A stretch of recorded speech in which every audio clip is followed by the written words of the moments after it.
आणि मतमोजणी केंद्रावरील वीज घालवण्यात आली। त्याचा परिणाम ईव्हीएम मशीनवर झाला, डेटा उडाला, नवीन मशीन आणण्यात आल्या, दिल्लीतून यंत्रणा हल्ली।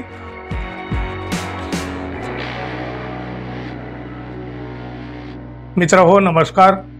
लोकसभा निवडणुकीत महाराष्ट्रात भाजप आणि महायुतीला मोठा दणका बसला तर महाविकास आघाडीची सरशी झाली होती, पण त्यानंतर आलेल्या विधानसभा निवडणुकीमध्ये निकालाचं चित्र अगदी उलट झालं। महाराष्ट्र विधानसभेमध्ये जो निकाल लागलेला आहे त्यावर अजूनही आपल्या लोकांचा विश्वास बसायला तयार नाही। निवडणूक प्रक्रिया, ईव्हीएम या सगळ्या बाबत शंका आणि संशयाचं सगळं वातावरण अजूनही या निकालावर आहे। या संशयाच्या धोक्यामध्ये महाराष्ट्र विधानसभेचा लागलेला निकाल अजूनही आहे। यानंतर महाविकास आघाडीसह काँग्रेस खासदार आणि लोकसभेचे विरोधी पक्षनेते राहुल गांधी यांनी ईव्हीएम मशीन, निवडणूक आयोग आणि मतदान प्रक्रियेवर सातत्यानं प्रश्नचिन्ह उपस्थित केलं।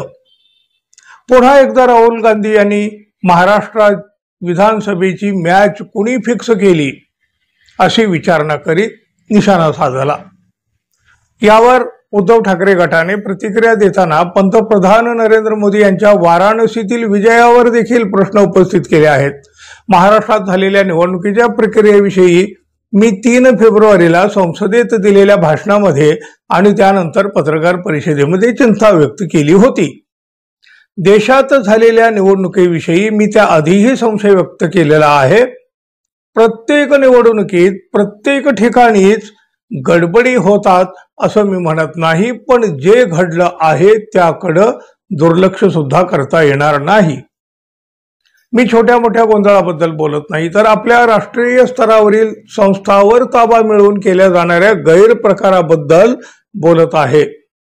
पूर्वी निवडणुकामध्ये काही विचित्र गोष्टी होत असत, परंतु 2024च्या महाराष्ट्र विधानसभेची निवडणूक पूर्णपणे विचित्र आणि अनाकलनीय होती। या निवडणुकीत इतके गैरप्रकार झाले की सर्व काही लपवण्याचे आटोकाट प्रयत्न करून सुद्धा काही गैरप्रकाराचे पुरावे समोर आलेच। अनधिकृत माहिती बाजूला ठेवली गेली तरीही केवळ अधिकृत अशा आकडेवारीवरून ही सगळा खेळ समोर येतो। मॅच फिक्सिंग झालेली निवडणूक लोकशाहीसाठी विषासमान आहे। महाराष्ट्रातल्या विधानसभा निवडणुकीतल्या गोंधळाच्या गडबडीचे सूर्यप्रकाश इतके स्वच्छ पुरावे 2 आरोपीकडे बोट दाखवतात, निवडणूक आयोग आणि भाजपा, असं राहुल गांधी यांनी म्हटलं आहे। यावर संजय राऊत यांनी थेट नरेंद्र मोदी यांच्या वाराणसीतील विजयावर बोट ठेवत मोठे दावे केले आहेत। महाराष्ट्र विधानसभेची निवडणूक ही अमित शहा यांनी त्यांची स्वतःची निवडणूक किंवा प्रत्यक्ष मोदींची निवडणूक आहे अशा पद्धतीने लढवली। आपल्या लक्षात आले असेल की वाराणसी लोकसभेच्या निवडणुकीत सुरुवातीचे 2 तास नरेंद्र मोदी हे मतमोजणीत पिछाडीवर होते। त्यानंतर मतमोजणी थांबवण्यात आली आणि मतमोजणी केंद्रावरील वीज घालवण्यात आली।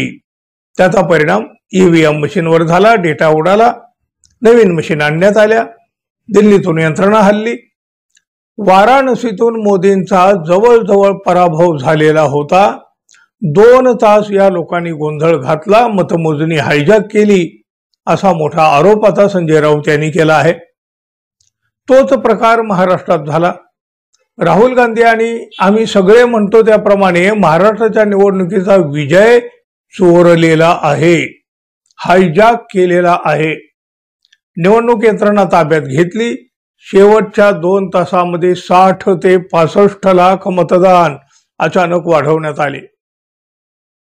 राहुल गांधी यांनी हा प्रश्न आंतरराष्ट्रीय स्तरावर नेला, त्यामुळे देशाची लोकशाही किती धोकादायक वळणावर आहे हे जगाला सुद्धा कळलं। जगात नरेंद्र मोदी आणि आपल्या सरकारला अपमान सहन करावा लागत आहे हे लोकशाही मानत नाहीत, या शब्दात संजय राऊतांनी निशाणा साधला। त्यामुळे पुन्हा एकदा निवडणुकीतील कथित गैरप्रकाराची चर्चा सुरू झाली। मित्रांनो, तुम्ही राहुल गांधी आणि संजय राऊत यांच्या आक्षेपाशी सहमत आहात का?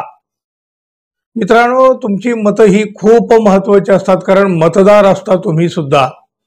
त्यामुळे जरूर व्यक्त व्हा आणि आपण अजून आपल्या चॅनलला सबस्क्राईब केलं नसेल तर कृपया सबस्क्राईब करावं ही अपेक्षा आहे, विनंतीही आहे. धन्यवाद. पुन्हा भेटू. तोपर्यंत नमस्कार.